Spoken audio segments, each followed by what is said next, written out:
আজকের এই ঘোষণাপত্র দেখেও মনে হচ্ছে যে কোনো একটি দলকে সামনে রেখে এটা তারা সুনিপুণভাবে প্রণয়ন করেছে। এই যে জুলাই গণঅভ্যুত্থান 2024 সালের আগস্ট এবং জুলাই মাসে, এটি ওই 71কে কেন্দ্র করে সংগঠিত হয় নাই। এদেশের ধর্মপ্রাণ লাখো কোটি মুসলমানের হৃদয়ে এই ঘোষণাপত্রের মাধ্যমে কুঠারাঘাত করেছে অন্তর্বর্তীকালীন সরকার। এই ঘোষণাপত্রে জাতির যে আশা আকাঙ্ক্ষা, জনগণের যে প্রত্যাশা, তার ছিটে ফোটাও আমরা লক্ষ্য করি নাই। এই ঘোষণাপত্রটি হয়েছে একটি এককেন্দ্রিক, একটি নির্দিষ্ট দলকে সামনে রেখে বোধহয় এটা প্রণয়ন করা হয়েছে। তা আজকের এই ঘোষণাপত্র দেখেও মনে হচ্ছে যে কোনো একটি দলকে সামনে রেখে এটা তারা সুনিপুণভাবে প্রণয়ন করেছে। আমরা এমন ঘোষণাপত্র চাই নাই যে ঘোষণাপত্রে জাতির আশা আকাঙ্ক্ষার কোনো প্রতিফলন তারা দেখাতে পারে নাই বা পারবে না। এই ঘোষণাপত্রে আমাদের জাতিসত্তার যে ইতিহাস, এই বাংলাদেশের যে ইতিহাস, সেই ইতিহাসের পরতে পরতে জনগণের কোনো অংশগ্রহণ আমরা লক্ষ্য করি নাই। এই যে জুলাই গণঅভ্যুত্থান, যে গণঅভ্যুত্থানে প্রায় 2000 ছাত্র জনতা জীবন দিয়েছেন, হাজার হাজার মানুষ রক্ত ঝরিয়েছেন, যাদের আত্মত্যাগের বিনিময়ে আজকের এই বাংলাদেশ, তাদের অবদানকে এই ঘোষণাপত্রে তুলে ধরা হয় নাই। এই ঘোষণাপত্রে 47 নেই, 71 আছে, কিন্তু সেটাও এক পেশি।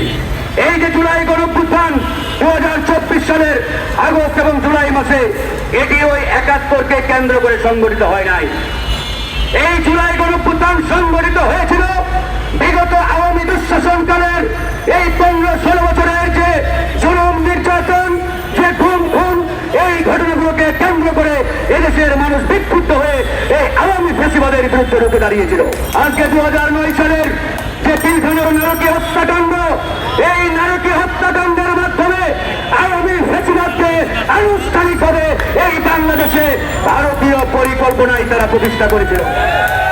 কিন্তু অত্যন্ত লজ্জার বিষয়, দুঃখের বিষয়, সেই পিলখানার নারকীয় হত্যাকাণ্ডকে এই সরকার ঘোষণাপত্রে অন্তর্ভুক্ত করে নাই। সেই 13 সালের 5ই মে শাপলা চত্বরে হেফাজতে ইসলামের উপরে সেই ভারতীয় পরিকল্পনায় আওয়ামী সেই গুন্ডা বাহিনীর যে নারকীয় তাণ্ডব, এই তাণ্ডবকেও তারা উল্লেখ করে নাই। এদেশের ধর্মপ্রাণ লাখো কোটি মুসলমানের হৃদয়ে এই ঘোষণাপত্রের মাধ্যমে কুঠারাঘাত করেছে অন্তর্বর্তীকালীন সরকার। সাময়িক অসুবিধার জন্য দুঃখিত। সারা পৃথিবীর চোখ খুলে দিয়েছিল যে আন্দোলন, সেই আন্দোলনকে এই ঘোষণাপত্রে অন্তর্ভুক্ত না করে এই সরকার জাতির সাথে বেইমানি করেছে। আমাদের 2 কোটি প্রবাসী পৃথিবীর বিভিন্ন দেশে রয়েছে, যাদের পাঠানোর এভিডেন্সে আজকে বাংলাদেশের অর্থনীতির চাকা সচল, তাদের সেই অবদানকে এই ঘোষণাপত্রে মূল্যায়ন করা হয় নাই। এই সরকারকে মনে রাখতে হবে, তারা কোনো একক ব্যক্তি, গোষ্ঠী কিংবা দলের সরকার নয়। তারা এই দেশের ছাত্র জনতার সমর্থিত সরকার। কিন্তু এই সরকারের দায়িত্বশীল উপদেষ্টারা ক্ষমতার চেয়ারে তারা বেমালুম ভুলে গেছে তারা কাদের সমর্থনে সরকার গঠন করেছে।